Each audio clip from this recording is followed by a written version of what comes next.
Oke, welcome to Total Politik. Jumpa lagi di konten ngomong sendiri dan kita perlu apresiasi Presiden Jokowi yang mengatakan bahwa RUU tindak pidana kekerasan seksual harus segera dituntaskan dan ini menjadi sesuatu kado awal tahun yang sangat spesial bagi orang-orang yang memiliki keresahan, yang memiliki kejenuhan dengan lamanya undang-undang ini mengalami proses tarik ulur.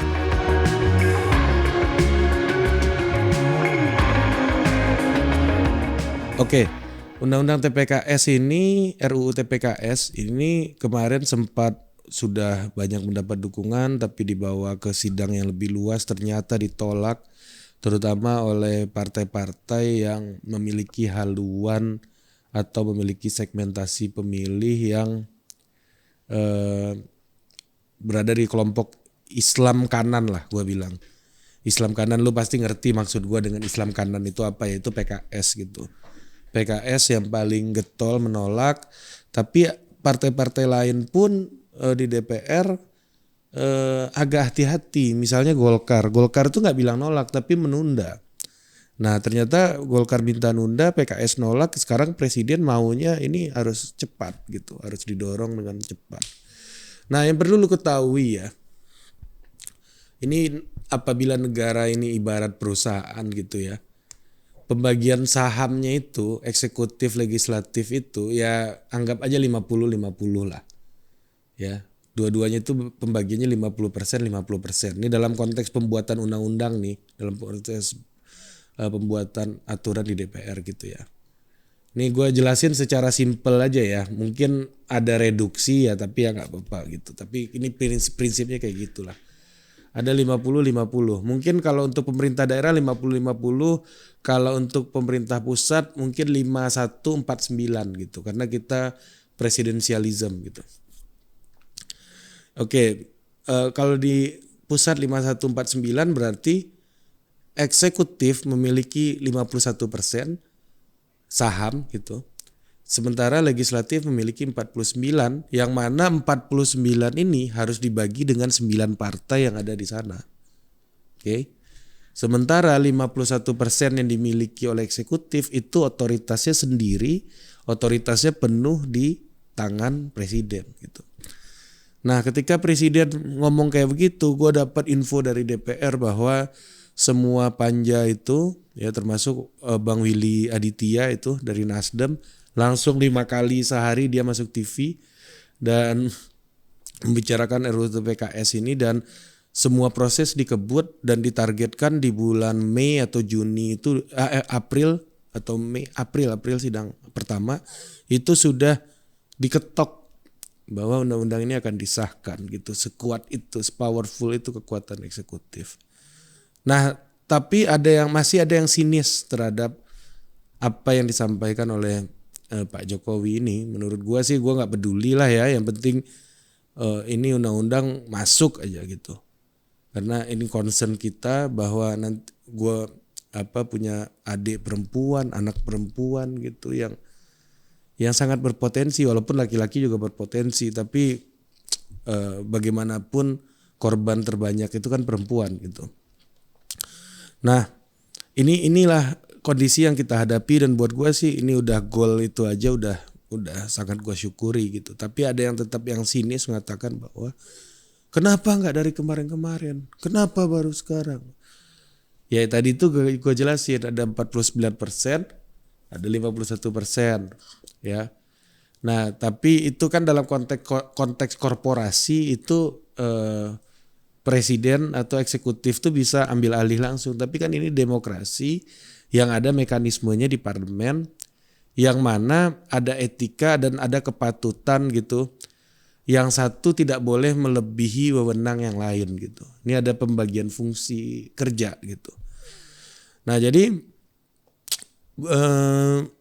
prosesnya selama ini di DPR dan perdebatannya alot, terutama partai yang menolak tuh PKS ya, itu brandingnya, dan yang agak ke tengah itu ya Golkar yang masih ragu-ragu gitu, menunda gitu katanya kan. Nah, dalam proses tersebut ya ada mekanismenya sendiri, ya eksekutif harus menghormati proses demokrasi yang terjadi di DPR. Namun kepala negara dengan saham 51% tadi bisa ngambil alih proses itu, bisa mempercepat proses itu. Bahkan bisa membatalkan undang-undang yang sudah diketok gitu dengan Perpu gitu. Ya. Bisa ambil alih, tetapi tetap mengedepankan prinsip-prinsip demokrasi gitu. Jadi kalau undang-undang itu baru dibahas misalnya 5 bulan, 6 bulan tiba-tiba negara intervensi, proses pemerintah meminta mempercepat, proses demokrasinya tidak berjalan secara wajar gitu. Tapi kalau udah bertahun-tahun nggak gol-gol, didorong gitu misalnya, ya, dan apalagi kalau peraturan atau undang-undang itu urgent, itu menjadi sesuatu yang dianggap masih berada di koridor kepatutan berdemokrasi gitu. Nah itu yang terjadi selama ini karena ada pembagian kekuasaan, sharing of power. Yang mana kalau sharing of power ini sudah berlarut-larut, sementara kebutuhan terbesarnya ada argumentasi etis gitu, ada argumentasi, ada alasan yang adil untuk mengintervensi itu, ya itu nggak apa-apa diambil, itu harus diambil seperti apa yang diambil oleh langkah yang diambil oleh Presiden Jokowi hari ini. Presiden Jokowi punya alasan yang adil untuk mempercepat proses demokrasi yang ada di DPR ini. Karena apa? Karena kasus pelecehan seksual semakin tinggi, semakin banyak, dan berbagai macam korban ada, laki-laki, perempuan, anak-anak, orang dewasa, semuanya ada. Dan langkah ini harus diambil secara cepat gitu. Nah, poin selanjutnya adalah soal politik. Gue melihat bahwa apa yang dilakukan oleh Presiden Jokowi ini adalah sebagai upaya untuk bicara lagi kepada pendukung-pendukung lamanya. Yang mana pendukung-pendukung lamanya ini adalah kelompok-kelompok yang pro terhadap UU TPKS mostly ya, hampir semua lah. Pendukung-pendukung awal beliau yang mana beliau memperlihatkan komitmennya yang sangat besar terhadap gender equality, gender rights gitu kan. Yang mana dalam tanda kutip di kelompok-kelompok inilah yang mendukung dan menginisiasi pencalonan Presiden Jokowi di awal gitu. Jadi dia lagi bicara lagi ke pendukung lamanya. Kawan-kawan, ini misi kita dulu nih yang mau kita wujudkan dan hari ini gue wujudkan gitu.